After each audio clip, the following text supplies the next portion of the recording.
Good morning everyone. I welcome to all of you to prep IAS. दोस्तों, आज है अक्टूबर 20, Wednesday का दिन है और हम लोग करने वाले हैं द हिंदू न्यूज़पेपर की एनालिसिस। मेरा नाम है सितेंद्र चौधरी और हमेशा की तरह आपके लिए कुछ सिलेक्टेड टॉपिक्स मैं यहाँ पे लेके आया हूँ। लेकिन आगे बढ़ने से पहले जो बच्चे हमारे प्लेटफॉर्म पे पहली बार आए हैं उनसे रिक्वेस्ट करना चाहूँगा, इस चैनल को सब्सक्राइब जरूर करें।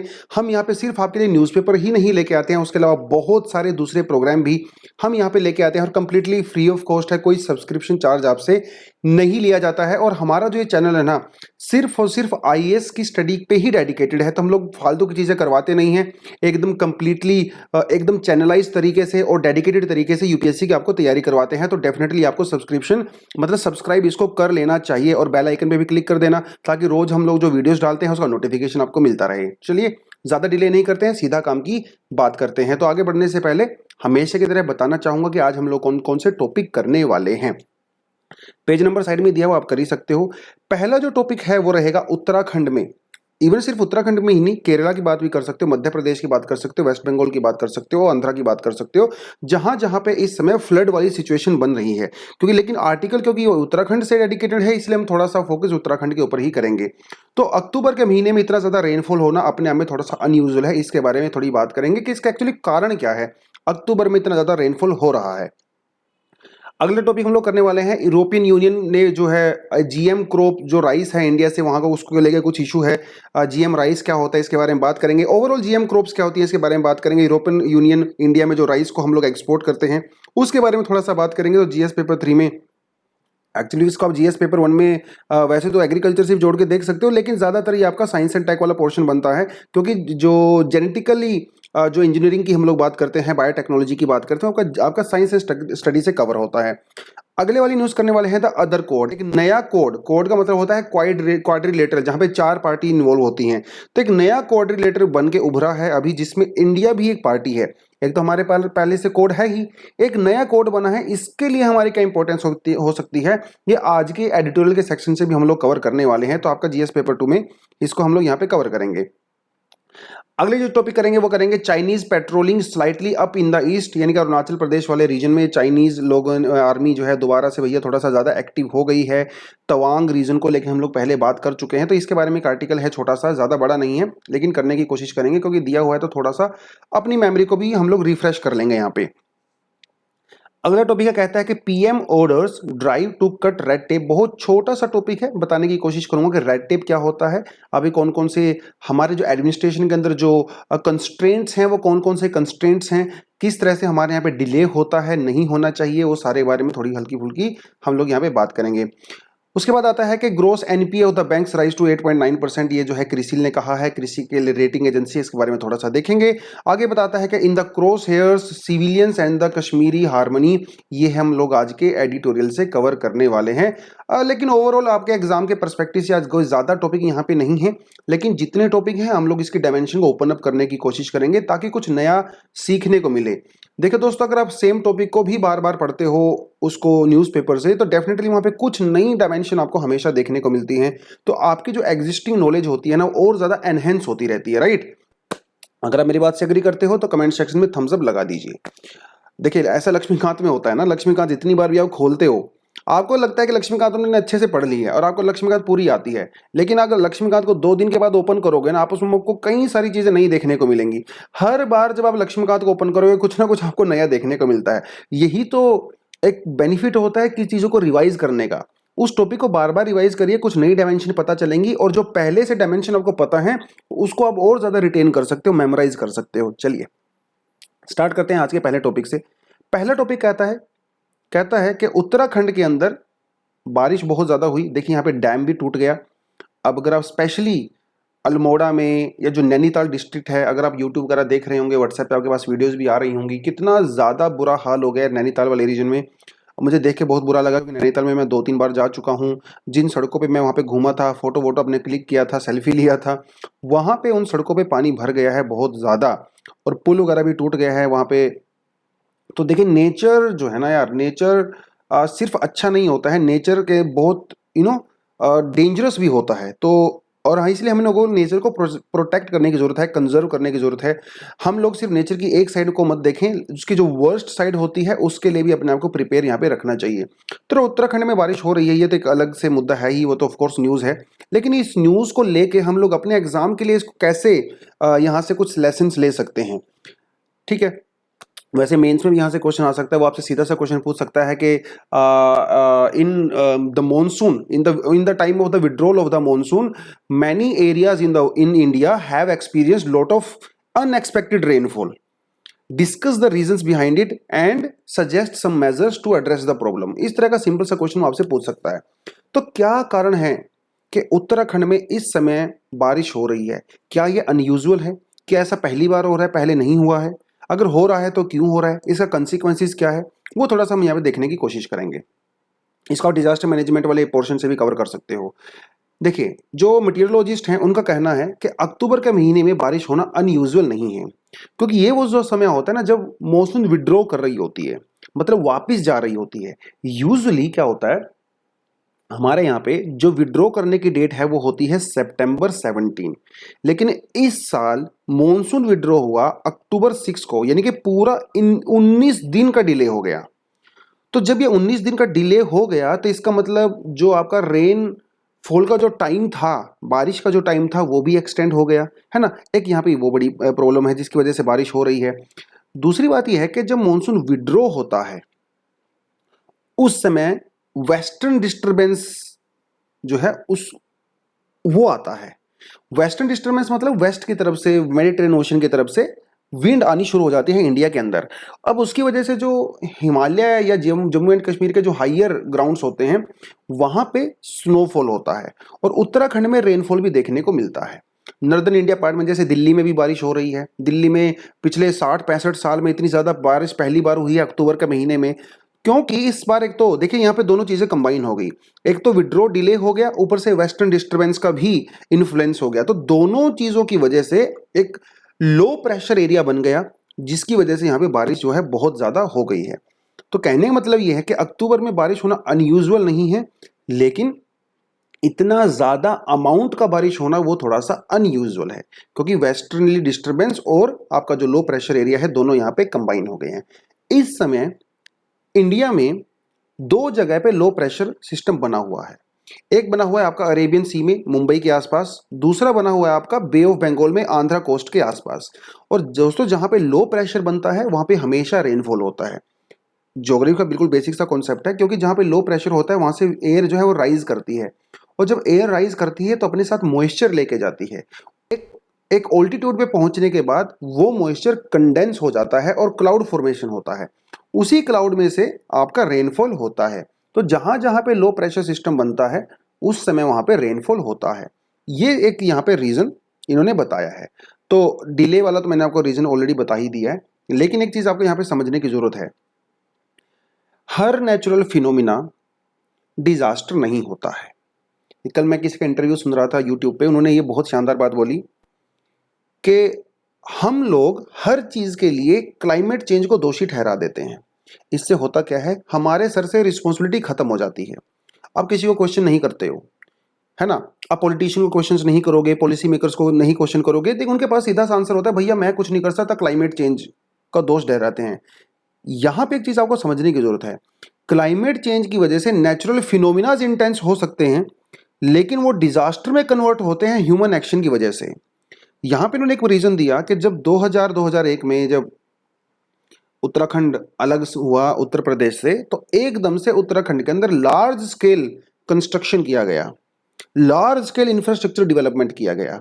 और वो जो डेवलपमेंट हुआ है ना दोस्तों, वो डेवलपमेंट बिल्कुल भी प्लान्ड नहीं था, वो अनप्लान्ड डेवलपमेंट हुआ है। उत्तराखंड में बहुत ज्यादा जंगलों को काटा गया है, जो रिवर वैलीज थी वहां पे बहुत ज्यादा कंस्ट्रक्शन कर दी गई है ना। रिवर्स के मुहाने जो है वो नैरो हो गए हैं, वो अननेसेसरीली वहां पे ब्रिजेस बनाए गए हैं, अननेसेसरी वहाँ पे टूरिज्म को बढ़ावा देने के लिए होटल्स वगैरह और अम्यूजमेंट पार्क और दुनिया भर की चीज़ें की गई हैं। वो भी एक बहुत बड़ा रीज़न है। नेचुरल फिनोमिना तो हमेशा से ही होता आया है, ऐसा तो नहीं है कि पहली बार यहाँ पे रेनफॉल हो रहा है, लेकिन वो डिजास्टर का रूप तब लेता है जब ह्यूमन नेगेटिवली इम्पैक्ट होते हैं। और क्योंकि हम लोगों ने वहाँ पे नेचर के साथ डिस्टर्बेंस किया है, अनप्लान्ड प्लानिंग किया है, इंफ्रास्ट्रक्चर डेवलपमेंट किया है, इसलिए वो डिजास्टर बन के उभरा है।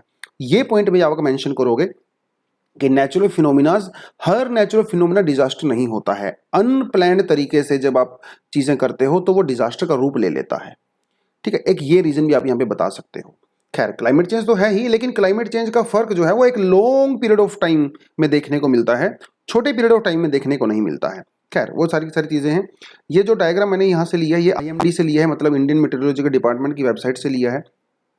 ये क्या दिखाता है? ये दिखाता है विड्रॉल ऑफ द मॉनसून। ठीक है, विड्रॉल ऑफ द मॉनसून यहाँ पे दिखा रहा है। विड्रॉल ऑफ द, देखो, साउथ ईस्ट मॉनसून 2021 की ही ये बात कर रहा है। क्या कर रहा है? ये कह रहा है कि देखो जनरली क्या होता है, नॉर्मल जो डेज में जो 15 अक्टूबर जो है नॉर्मल डेज ऑफ विड्रॉल होती है, लेकिन सितंबर, सॉरी, ऊपर से देखोगे ना तो यहाँ से, हाँ देखो, ये देखो 17 सितंबर नॉर्मली विड्रॉ की डेट होती है। धीरे धीरे वो साउथ इंडिया से 15 अक्टूबर के आसपास वो निकल जाता है, लेकिन इस बार वो डिले हो गया। 6 और 7 अक्टूबर को डिले हुआ, तो 19 दिन का डिले यहाँ पे आपको देखने को मिल रहा है। और क्योंकि ये डिले देखने को मिल रहा है तो यहाँ पे आपका लो प्रेशर कंडीशंस क्रिएट हो गई हैं अभी भी, जिसकी वजह से यहाँ पे रेनफॉल हो रहा है। तो बेसिक बेसिक सी चीज़ें हैं, कोई ज़्यादा लंबी चौड़ी बात नहीं है। उसके अलावा एक और कॉन्सेप्ट इन्होंने बताया है, वो इन्होंने कहा है कि इंडियन ओशन डाइपोल। वैसे तो कई सारे फैक्टर हैं जो मॉनसून को इंपैक्ट करते हैं, जैसे आपका मेडन जूलियन ऑसिलेशन हो गया, आपका एल नीनो हो गया, ला नीनो हो गया, और एक इंडियन ओशन डाइपोल भी एक बिल्कुल नया कॉन्सेप्ट है। क्या कहता है? देखिए, डाइपोल का मतलब होता है जिसके दो एज होते हैं, दो पोल होते हैं, है ना। हमारा जो इंडियन ओशन है, यहाँ पे भी अगर हम दो पॉइंट के बीच में टेम्परेचर को मेजर करते हैं तो उसे कहते हैं डाइपोल। क्योंकि इंडियन ओशन में डेवलप हुआ है तो इंडियन ओशन डाइपोल बोलते हैं। पहला पॉइंट लेते हैं हम लोग यहाँ पे ईस्टर्न इंडियन ओशन में, दूसरा पॉइंट वेस्टर्न इंडियन ओशन में, दूसरा पॉइंट लेते हैं ऑस्ट्रेलिया के कोस्ट के आसपास, यहाँ पे इंडोनेशिया वगैरह के यहाँ पे लेते हैं। तो ये दो पॉइंट हो गए हमारे पास। इन दोनों पॉइंट के बीच में जो टेम्परेचर होता है उसको हम लोग मेजर करते हैं, उसके बेसिस पे ये डिसाइड किया जाता है कि मॉनसून का इसके ऊपर क्या इंपैक्ट पड़ता है। देखिए क्या होता है, मान लो ये हमारा फर्स्ट पोल है, ये हमारा सेकंड पोल है। पोल मतलब पॉइंट। अगर फर्स्ट पोल के ऊपर टेम्परेचर लो होता है, टेम्परेचर लो होने का मतलब होता है कि यहाँ पे हाई प्रेशर होगा, हाई प्रेशर होगा। और इसके कंपैरिजन में यहाँ पे अगर हाई टेम्परेचर होता है, हाई टेम्परेचर का मतलब यहाँ पे जो है लो प्रेशर होगा, और यहाँ पे आपका हाई प्रेशर होगा ना, क्योंकि यहाँ पे लो टेम्परेचर है। अब जो दोस्तों हाई प्रेशर होगा, और इंडिया के ऊपर क्या होता है, लो प्रेशर होता है, तो जितना ज्यादा स्ट्रॉन्ग हाई प्रेशर होगा उतनी ही आपकी मानसून विंड होगी, उतना ही ज्यादा स्ट्रॉन्ग इंडिया में मानसून होगा। इसको कहा जाता है पॉजिटिव इंडियन डाइपोल। जब आपका वेस्टर्न ओशियन, इंडियन ओशन ठंडा होता है और आपका ईस्टर्न इंडियन ओशन जो है वो गर्म होता है, ठीक है, उस केस में यहां पे बनता है पॉजिटिव इंडियन डाइपोल। और कभी कभी जो है उल्टा भी बनता है, उसको कहते हैं नेगेटिव इंडियन डाइपोल। हालांकि यहाँ पे मैंने टर्म आपको वैसे करवा दी है, लेकिन जो एक्सप्लेनेशन पे समझिए आप, इसको फोकस मत कीजिए, क्योंकि मैंने एक ही के अंदर आपको पॉजिटिव नेगेटिव बता दिया है। तो कहने का मतलब ये है कि जब इंडियन ओशन के अंदर हाई प्रेशर होगा, हाई प्रेशर होगा, तो साउथ वेस्ट जो आपकी मानसून विंड है वो और ज्यादा स्ट्रॉन्ग हो जाती है, मानसून ज्यादा अच्छे से काम करता है। ठीक है, हल्का सा, वैसे तो डिटेल कॉन्सेप्ट है ये, इसमें पूरा कराने में आधा घंटा लग जाता है, लेकिन क्योंकि मेंशन किया गया आर्टिकल के अंदर तो थोड़ा सा इसलिए मैंने सोचा आपको बता देता हूं। इस समय इंडियन ओशन के अंदर पॉजिटिव इंडियन डाइपोल वो डेवलप हुआ पड़ा है, इसकी वजह से भी थोड़ी मानसून की विंड इस बार थोड़ी ज्यादा स्ट्रॉन्ग हो गई है। खैर, आगे वाले टॉपिक पे बढ़ते हैं। क्या कहता है? कहता है कि यूरोपियन यूनियन ने कुछ फूड को रिकॉल किया है। एक्चुअली बात क्या है कि यूरोपियन यूनियन के अंदर एक वहाँ पे कैंडी, बच्चों को जो कैंडी दी जाती है ना, उसका नाम है क्रिस्पी एंड MM। बहुत बहुत फेमस है यूरोप के अंदर, अगर जाओगे तो। इन्होंने क्या किया, इनका कैंडी का एक प्रोडक्ट था, उस प्रोडक्ट की जब छानबीन की गई, उसको लेबोरेटरी में जब उसको जांच किया गया, तो उसमें यह पाया कि उसमें कुछ हार्मफुल केमिकल्स पाए गए। और जब जांच आगे बढ़ी तो यह पाया गया कि उस कैंडी के अंदर आटा यूज किया गया था, और उस आटे के लिए जो, मतलब राइस आटा उसमें यूज किया गया था, राइस फ्लोर यूज किया गया था, और उसके लिए जो राइस आया था दोस्तों वो इंडिया से आया था। अब ये मैटर ऑफ कंसर्न है। उसकी वजह से यूरोप के अंदर जितनी भी वो कैंडी थी, कंपनी ने सभी को वापस बुलाया, और इंडिया से जो राइस इंपोर्ट किया गया था उसके ऊपर भी बैन लगा दिया गया। क्योंकि यह कहा गया कि इंडिया से जो राइस आया था यूरोप के अंदर कैंडी बनाने के लिए, वो जेनेटिकली मॉडिफाइड राइस था। वो नेचुरली जैसा को जो बासमती राइस होता है या नॉन बासमती राइस होता है वो नहीं था, वो जेनेटिकली मॉडिफाइड था। अब इससे इंडिया कि इमेज तो थोड़ी खराब हुई है, उसके अलावा हमारे जो ट्रेड रिलेशन है उसके ऊपर भी कुछ इंपैक्ट पड़ेगा। देखिए, इंडिया हर साल लगभग 18 मिलियन टन राइस एक्सपोर्ट करता है, मतलब 65,000 करोड़ के लगभग, और दुनिया की 75 से ज़्यादा कंट्रीज में राइस हम लोग भेजते हैं। अब यहाँ पे एक सवाल ये उठता है कि कंपनी कह रही है कि भैया जो जेनेटिकली मॉडिफाइड राइस है वो इंडिया से आया था। इंडिया कहता है कि भैया आप कैसी बातें कर रहे हो, इंडिया में तो genetically modified rice completely ban है। तो जो चीज बैन है उसको हम लोग ग्रो कैसे कर सकते हैं, उसको एक्सपोर्ट कैसे कर सकते हैं? तो यहाँ पे ये बड़ा क्वेश्चन है। अब आप समझ रहे होंगे सर हम लोग जेनेटिकली मॉडिफाइड की बार बार बात कर रहे हैं, एक्चुअली जेनेटिकली मॉडिफाइड होता क्या है। देखिए दोस्तों, आपके एग्जांपल से, अपने एग्जांपल से समझाता हूं।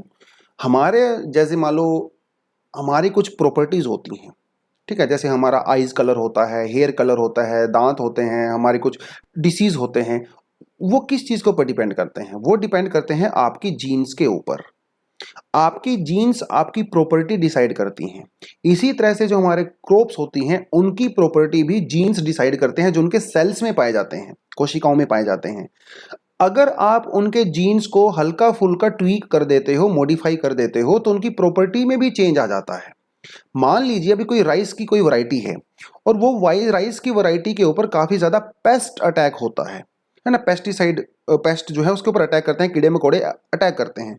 तो हमने क्या किया, उस राइस की वैरायटी को लेबोरेटरी में लेके गए, उसके उन जीन्स को आइडेंटिफाई किया जिनके ऊपर ज्यादा अटैक होता है, और उन जीन्स को दूसरे जीन से रिप्लेस कर दिया, ऐसे जीन से रिप्लेस कर दिया जिसके ऊपर पेस्ट अटैक नहीं करते। तो हमारे पास एक नई वैरायटी बन गई ना। इस नई वैरायटी को बोलते हैं जेनेटिकली मॉडिफाइड वैरायटी, क्योंकि हमने उसके जीन्स को मॉडिफाई कर दिया है। और ये जो नई वैरायटी आती है ना, इसके कई सारे बेनिफिट भी हो सकते हैं, कई सारे नेगेटिव इंपैक्ट भी हो सकते हैं, वो थोड़ा सा हम लोग देखेंगे। तो क्या करते हैं हम लोग, उसके जीन्स को, डीएनए को चेंज कर देते हैं। इंडिया में अभी सिर्फ और सिर्फ एक ही क्रॉप को अलाउ किया गया है, 2002 में अलाउ किया गया था, बीटी कॉटन। सिर्फ इस वैरायटी को अलाउ किया गया, इसके अलावा किसी भी वैरायटी को इंडिया में अलाउ नहीं किया गया। ये आप एग्जाम के पर्सपेक्टिव से देख लीजिए। अब सवाल ये उठता है कि जब इंडिया में बीटी राइस अलाउड ही नहीं है भैया, तो हम लोगों ने एक्सपोर्ट कैसे कर दिया? देखिए, कई बार क्या होता है, एक्सपेरिमेंटल पर्पज के लिए कुछ जगहों पे जीटी राइस को या जीटी ब्रिंजल को उसको ग्रो किया जाता है एक्सपेरिमेंटल पर्पज के लिए। अब जब एक बार वहां ने एक्सपेरिमेंट कर दिया, तो कई बार ऐसा होता है कि उसके जो सीड्स होते हैं वो स्प्रेड हो जाते हैं। एक तो ये रीजन है।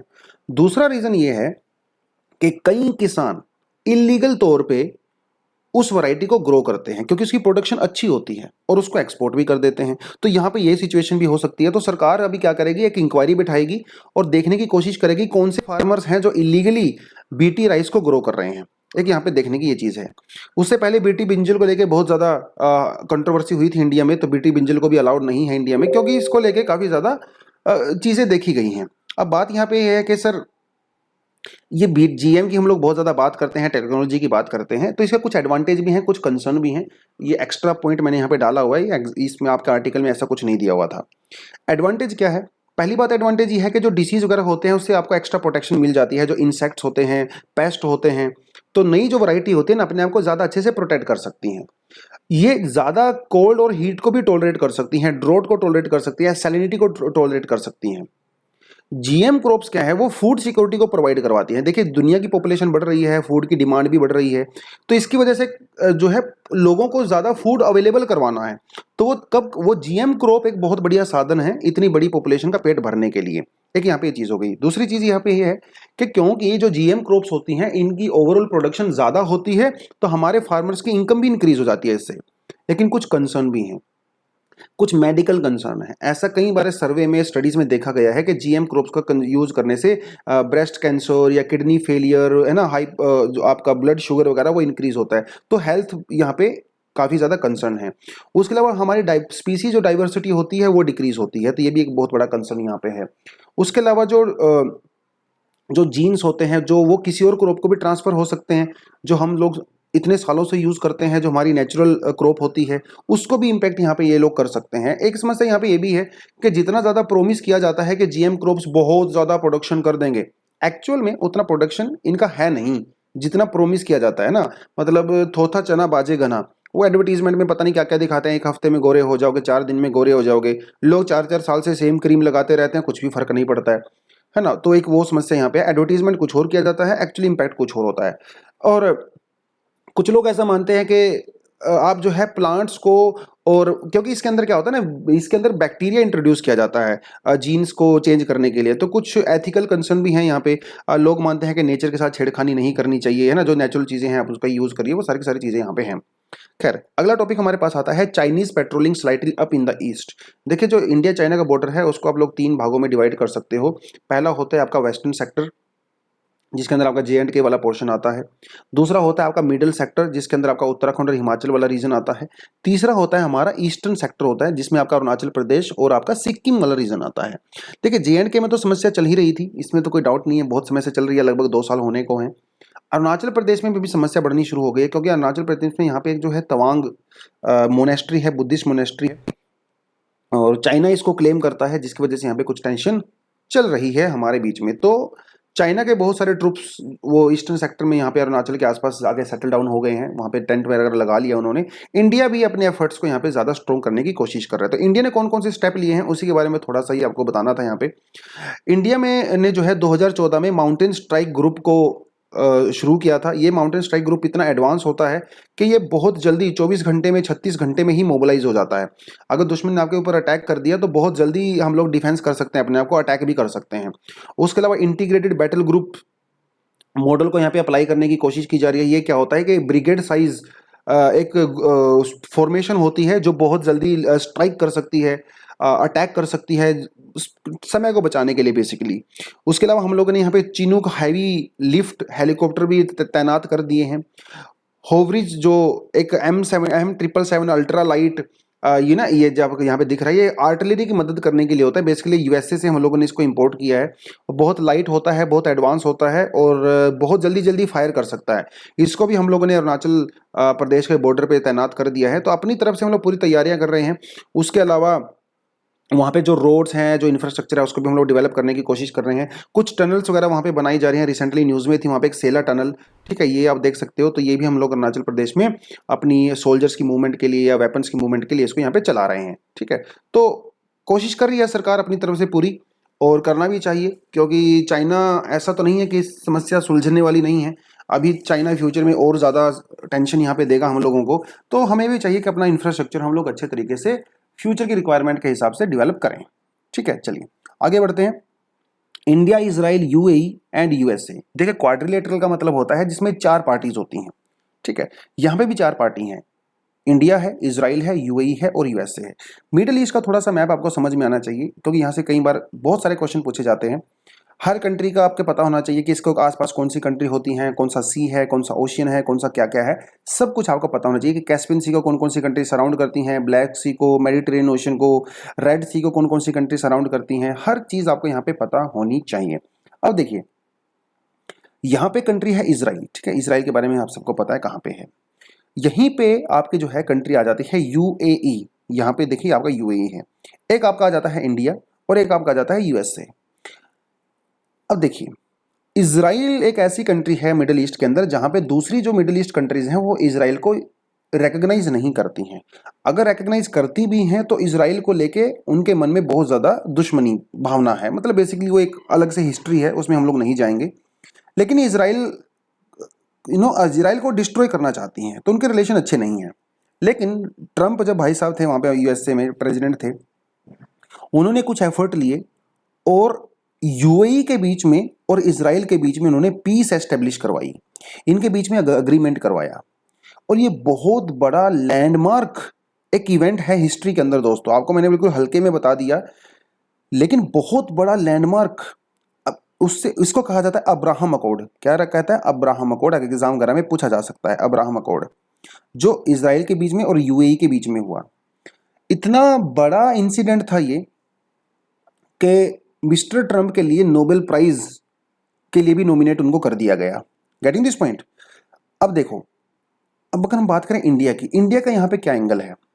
हम लोग यूएई के भी अच्छे फ्रेंड हैं, क्योंकि इंडिया में बहुत सारा एफडीआई यूएई से आता है।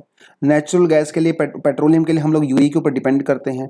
इजराइल के साथ भी हमारे बहुत अच्छे रिलेशनशिप हैं, डिफेंस वगैरह वो सारी चीज़ें हैं।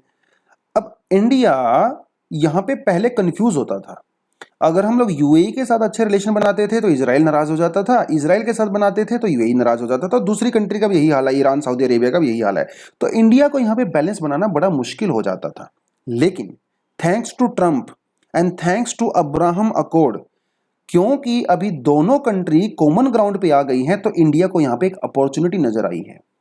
उसी अपॉर्चुनिटी का आउटकम है ये नया क्वाड, ठीक है, जिसमें यूएसए, इजराइल, यूएई और इंडिया पार्टनर बने हैं। अब ये बहुत सारे मुद्दों पे यहाँ पे बात कर सकते हैं, राइट। जैसे, और एक चीज आपको बता दूं कि ये जो बना है, नया कोड बना है, वो इकोनॉमिक फोरम है, वो डिफेंस फोरम नहीं है, ठीक है। इकोनॉमिक फोरम है, मतलब ट्रेड के बारे में हम लोग बात करने वाले हैं। उसके अलावा जैसे क्लाइमेट चेंज हो गया या साइबर सिक्योरिटी हो गया ना, इस तरह के मुद्दों पे हम लोग बात करेंगे। खैर, तो ये पूरे का पूरा मुद्दा आपको समझ में आ गया होगा। इंडिया का यहाँ पे वही एंगल बनता है कि इंडिया का जो इंटरेस्ट है मिडल ईस्ट में, उसको और ज़्यादा हम लोग स्ट्रॉन्ग यहाँ पे कर सकते हैं, ठीक है। और ईरान वाला खैर अभी भी एंगल थोड़ा सा फंसा हुआ है, क्योंकि ईरान और इजराइल के बीच में जो रिलेशन आपको सबको समझ में आता ही है। इंडिया जब इजराइल से और यूएई के साथ और अच्छे रिलेशन बनाएगा तो ईरान के साथ हमारा टेंशन जो है थोड़ा सा वो यहाँ पे दिक्कत हो सकती है। खैर, उसके बारे में फ्यूचर में कुछ यहाँ पे न्यूज़ आती है तो उसको हम लोग देखने की कोशिश करेंगे। अगली जो टॉपिक है कुछ खास रेलेवेंट नहीं है, ये छोड़ सकते हो, क्योंकि मैंने सोचा था ये कोई और टॉपिक है, लेकिन अंदर जब देखा तो कुछ और निकला, खोदा पहाड़ा निकला चुहिया। लेकिन क्योंकि ऐड कर दिया था तो सोचा मैंने, चलिए इसे कंटिन्यू कर ही देते हैं। हमारी कंट्री में क्या समस्या है, हमारी कंट्री में ना बहुत सारी मिनिस्ट्री हैं, है ना, दुनिया भर की मिनिस्ट्री हैं। तो जब भी कोई हमारी कंट्री में काम किया जाता है तो वो सारी मिनिस्ट्री से परमिशन लेनी पड़ती है, उलझ के रह जाता है। और यहाँ पे जो बाबू सिस्टम चलता है हमारी कंट्री में, वो आज भी खत्म नहीं हुआ है। जब ब्यूरोक्रेट्स होते हैं, आईपीएस ऑफिसर होते हैं और बाबू लोग होते हैं, वो फाइल के ऊपर फाइल जमा करते रहते हैं, हाथ पे हाथ धर के बैठे रहते हैं, काम धंधा करते नहीं है, जिसकी वजह से जो डेवलपमेंट है और जो इंफ्रास्ट्रक्चर के प्रोजेक्ट्स हैं वो स्टॉल हो जाते हैं, सालों साल के लिए बंद पड़े रहते हैं। तो मोदी जी ने अभी मीटिंग किया, उन्होंने सारे सेक्रेटरीज को बुलाया, और हमारे जो कैबिनेट सेक्रेटरी हैं, जो सबसे सीनियर मोस्ट आईएएस ऑफिसर होते हैं, राजीव गौबा जी, इनको बुलाया और इन्होंने कहा कि देखो भैया, आप ऐसा करिए, जल्दी से जल्दी सारी फाइलों को क्लियर करवाइए, जितना जल्दी हो सके सारी फाइल्स को क्लियर करवाइए, मुझे नहीं पता, जो मर्जी कीजिए, ऐसा उन्होंने साफ साफ इंस्ट्रक्शन दे दी हैं। तो मिस्टर गौबा जी ने बाकी सारे डिपार्टमेंट के साथ उनको बुलाया, मीटिंग उनको किया, और उन्होंने कहा कि देखिए, ऊपर से ऑर्डर आया है कि फाइलों को जल्दी से जल्दी कवर कीजिए, ठीक है। ये बस यहाँ पे एक बड़ा मुद्दा था। इससे होगा क्या, इंडिया का जो ईज ऑफ डूइंग बिजनेस है वो इम्प्रूव होगा। इंडिया की जो इमेज है हमारी इकोनॉमी में, जो बहुत सारे प्रोजेक्ट जो फंसे हुए हैं, पावर नहीं हो रहे पर, वो भी पार यहाँ पे हो जाएंगे। तो इतना ही न्यूज़, तो कोई इससे ज़्यादा न्यूज़ यहाँ पे था नहीं। खैर, आज का एडिटोरियल है वो क्या कहता है selective killings in Kashmir valley is a cause of great concern. Of course it's a statement. तो कोई ऐसे अगर एग्जाम में स्टेटमेंट होती है ना, तो इसका मतलब हमारा जो आंसर होता है वो उसी कॉन्टेक्स्ट में लिखते हैं। एक चीज आपको और बता दूं, जब आप इंट्रोडक्शन लिखते हो अपने आंसर की, तो पहली जो स्टेटमेंट होती है, जैसे ये हर क्वेश्चन में स्टेटमेंट नहीं होता, कुछ कुछ स्टेटमेंट होती हैं, जैसे यहाँ पे स्टेटमेंट दिया हुआ है, इसका मतलब आपकी जो इंट्रोडक्शन होगी, ये आपकी इंट्रोडक्शन का कॉन्टेक्स्ट हो सकता है। इस कॉन्टेक्स्ट में आप अपनी इंट्रोडक्शन लिख सकते हो, क्योंकि ये करंट अफेयर से उठाया गया है, इसलिए आप करंट से इसको रिलेट कर सकते हो। तो आपको इसका रीजन बताना है कि what are the possible reasons कि कश्मीर वैली में इतने ज़्यादा अटैक हो रहे हैं नॉन कश्मीरीज के ऊपर, नॉन मुस्लिम्स के ऊपर। एक तो वो समस्या है, और कुछ मेजर्स आप यहाँ पे बता सकते हो, सॉल्यूशन आप कुछ यहाँ पे सजेस्ट कर सकते हो। बढ़िया क्वेश्चन है, एग्जाम में डेफिनेटली आपसे पूछा जा सकता है, तो इसमें आपकी नॉलेज तो चेक होगी ही, और आगे कंसेप्चुअल क्लैरिटी भी चेक होती है। तो पहली बात तो बात करते हैं इंट्रोडक्शन की। इंट्रोडक्शन में जो क्या लिखेंगे हम लोग कि न्यूज़ में क्यों है, न्यूज़ में है भैया तभी तो क्वेश्चन पूछा है, राइट। क्यों न्यूज़ में है, क्योंकि पिछले कुछ हफ्तों में कम से कम 11 सिविलियन मारे जा चुके हैं वहाँ पे, और 10-11 हमारे लगभग 9 के लगभग आर्मी ट्रूप्स भी वहाँ पे शहीद हो गए हैं अनफॉर्चुनेटली, क्योंकि जो पूंछ एरिया है वहाँ पे, उसके अंदर काफ़ी समय से इन्फिल्ट्रेशन हो गया है, और टेररिस्ट के बीच में और आर्मी के बीच में जो है वो एनकाउंटर चल रहा है, और जिसमें हमारे 9 सैनिक अनफॉर्चुनेटली शहीद हो गए। ये यहाँ पे एक बड़ी बात है। उसके अलावा ऐसा क्या पहली बार हो रहा है वहाँ पे, ऐसा नहीं है। इससे पहले भी 2000 में वहाँ पे काफ़ी ज़्यादा अटैक्स हुए थे, जिसमें बाद में उनके साथ बातचीत किया गया, वहाँ पे जो दूसरे ग्रुप्स थे उनके साथ बातचीत किया गया, और 2002 के बीच से लेके 2014 तक वहाँ पे ऑलमोस्ट शांति का माहौल बना हुआ था। बहुत सालों के बाद इतना ज़्यादा वहाँ पे इन्फिल्ट्रेशन हुआ है अभी रिसेंटली J&K के अंदर। तो ये एक इस एडिटोरियल के अंदर उन्होंने कॉन्टेक्स्ट बताया हुआ है। अब बात ये है कि ये जो अटैक्स हो रहे हैं इसका कारण क्या है, उनका एम क्या है अटैक्स का। सीधी सी बात है, जैसा हमेशा हर टेररिस्ट एक्टिविटी का एम होता है टेरर को फैलाना। टेरर टेरर मतलब लोगों के मन में डर, थ्रेट वो पैदा करना, डर का माहौल पैदा करना। तो और क्योंकि यहाँ पे अटैक्स हिंदूज के ऊपर हो रहे हैं, सिख के ऊपर हो रहे हैं, इसलिए कम्युनलाइज करने की वहाँ पे कोशिश है कि वैली के अंदर जो अलग अलग रिलीजन के लोग रहते हैं उनके बीच में नफरत पैदा की जाए और वहाँ का जो एडमिनिस्ट्रेशन है ना, उसको पैरालाइज किया जाए, उसको काम धंधा ना करने दिया जाए, उनकी जो फेलियर है उसको उजागर किया जाए और दिखाया जाए कि देखो तुम्हारे बस का कुछ नहीं है, अभी भी हम लोग यहाँ पे ज़्यादा स्ट्रांग हैं। ऐसा कुछ वो संदेश देना चाहते हैं। अब यहाँ पे दो इशू होते हैं मेनली। पहला इशू होता है कि जो कश्मीर के अंदर जो माइनॉरिटीज़ हैं, चाहे वो सिख हैं चाहे वो हिंदूज हैं, है ना, और कश्मीरी पंडित्स, उनको आपने प्रोटेक्ट करना है, उनके मन में सेफ्टी वाली फीलिंग लेके आनी है। दूसरी बात J&K के अंदर काउंटर इंसर्जेंसी की जो स्ट्रेटजी हम लोग अपना रहे थे अभी तक, उसको रीथिंक करने की जरूरत है, क्योंकि कहीं ना कहीं उस स्ट्रेटजी के अंदर खामियां हैं, क्रैक्स हैं।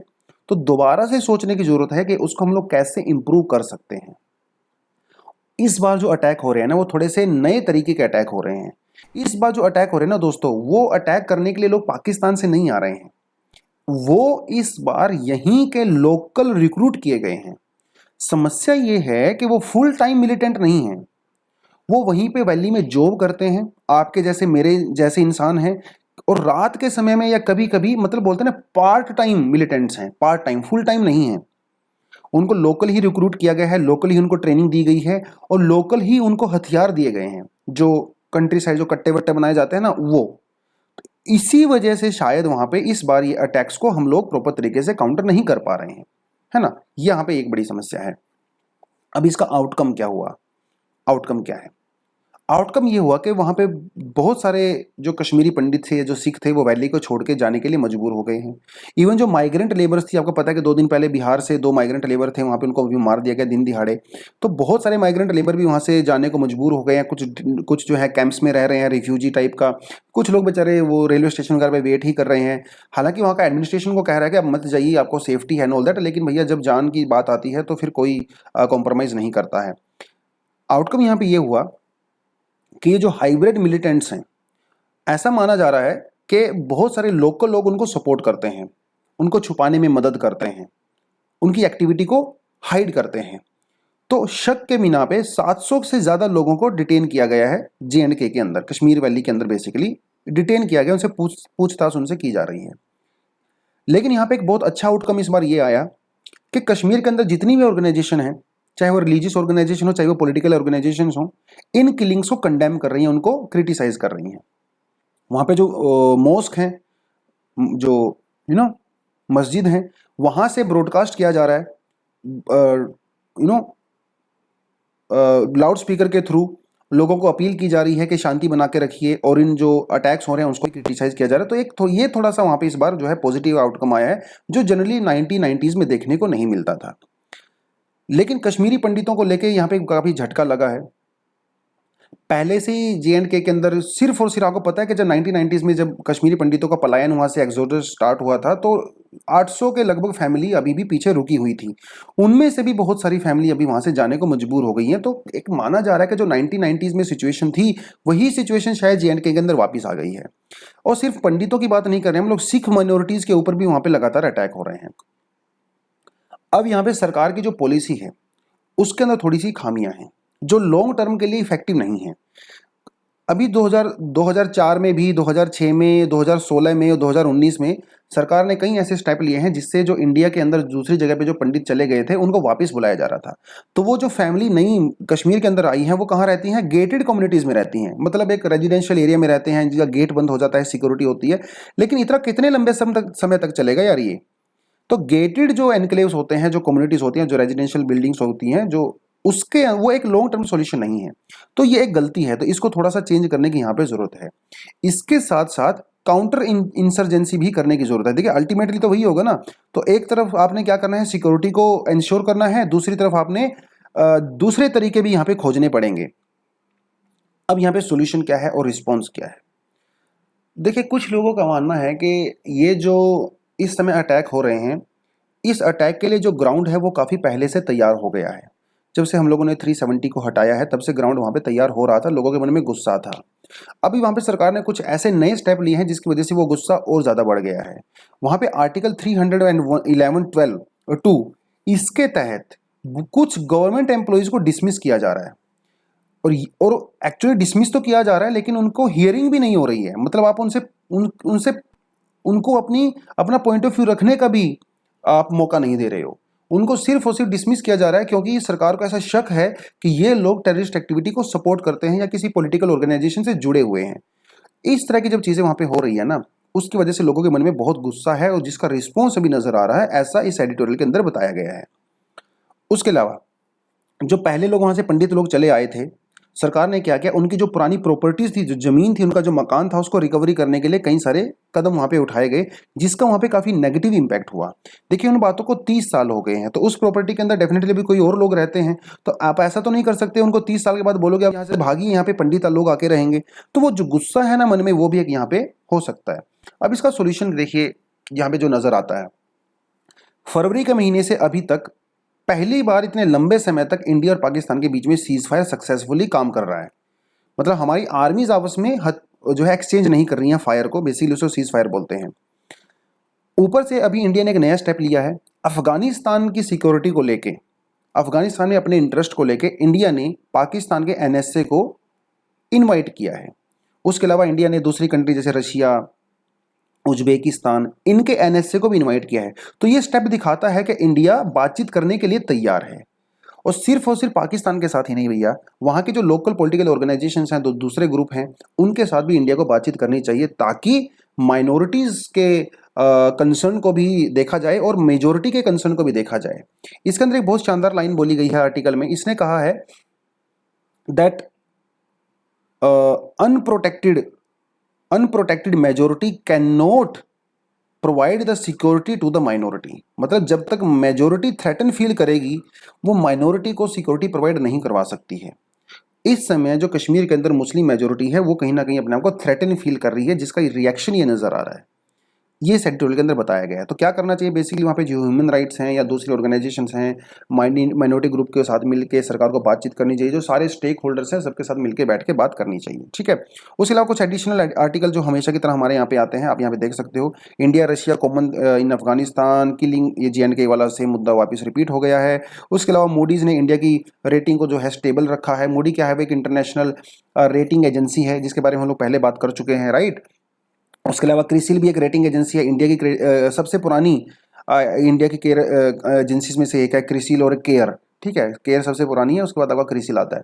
तो इसने भी बोला है कि इंडिया का जो NPA है, नॉन परफॉर्मिंग एसेट है, वो 8 से 9% बढ़ जाने वाला है फ्यूचर में, आने वाले समय में, ठीक है। तो थोड़ा सा आप इसको पढ़ना चाहो तो पढ़ सकते हो। तो आज के तो एनालिसिस में हम लोग इतना ही करेंगे, इतने ही आर्टिकल आए हुए थे। तो that is all for the day. Thank you very much, all the best and जय हिंद। लेकिन आगे बढ़ने से पहले, एंड करने से पहले फिर से बोलना चाहूंगा कि जो नए बच्चे हैं सब्सक्राइब जरूर करें, बेल आइकन पे जरूर क्लिक करें और न्यूज़ एनालिसिस को डेली देखा करो यार, तभी आपको प्रॉपर तरीके से बेनिफिट मिलेगा। आप जब जिम जाते हो तो डेली जाते हो ना, डेली जाते हो तभी बेनिफिट मिलेगा। एक दिन जिम जाके आप जब 5-6 घंटा 10 घंटा वहाँ पे अगर एक्सरसाइज करोगे तो कोई होगी बॉडी थोड़ी बन जाएगी। धीरे धीरे डेली आप करोगे, हल्का हल्का इंप्रूवमेंट आपको नजर आएगा और तब जो है प्रॉपर तरीके से प्रिपरेशन होती है। चलिए, that is all for the day. Thank you very much, all the best and जय हिंद।